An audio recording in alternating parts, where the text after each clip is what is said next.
People are always asking me how I learned to do all the things that I do. And it's a funny question, and I can answer it really simply. You learn it, then you learn it again, then you learn it again, then you learn it again.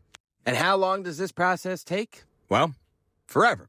And as long as you always make a point to learn and practice, you're always going to get better at what you're doing. It doesn't matter what it is. I know it sounds like a cliche. Sometimes I need to hear these things too.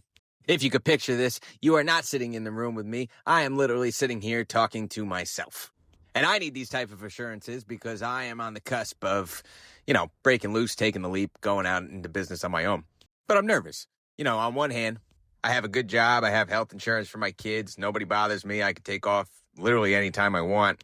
But then on the other hand, I sold 4 of these combi boilers for $42,000. And if I was to leave here today, these guys would botch the whole thing. They'd be paying for it 10 times over with the mess they made out of it. But by the end of it, I'll be lucky to clear $2,000. But anyway, that's my rant about that.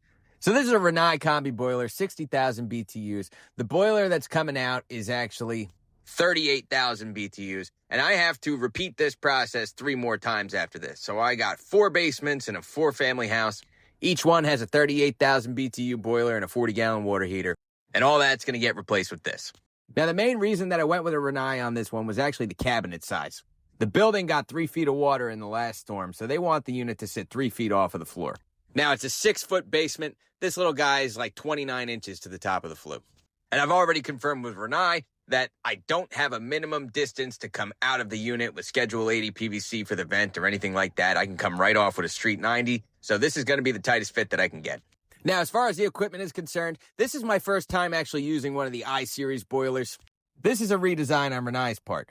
And this boiler on the inside is a much more similar design to like their tankless water heaters, which I said for years when we were putting in Rinnai's old boilers that sucked. Why don't they just make them like the tankless water heaters? Well, now that's what they're doing. It only took them 15 years to do that.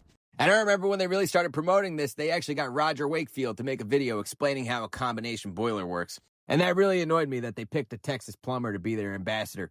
And so I sent them a message on Instagram, and I basically explained to them that their marketing was bullshit. If you want to sell these things to homeowners, you need to sell them to plumbers. That's the bottom line. And if you think any of us in the region where we install these things is going to think Roger Wakefield from Texas is going to be the authority of what's good and what's not, I don't know. I just feel like that's a kick in the balls. But anyway, as far as this is concerned, I'm doing the water and everything on this one. I'm interested in your guys' take. Should I try to copy-paste like for like each one of the units that I do? Or should I try something different on the design every time?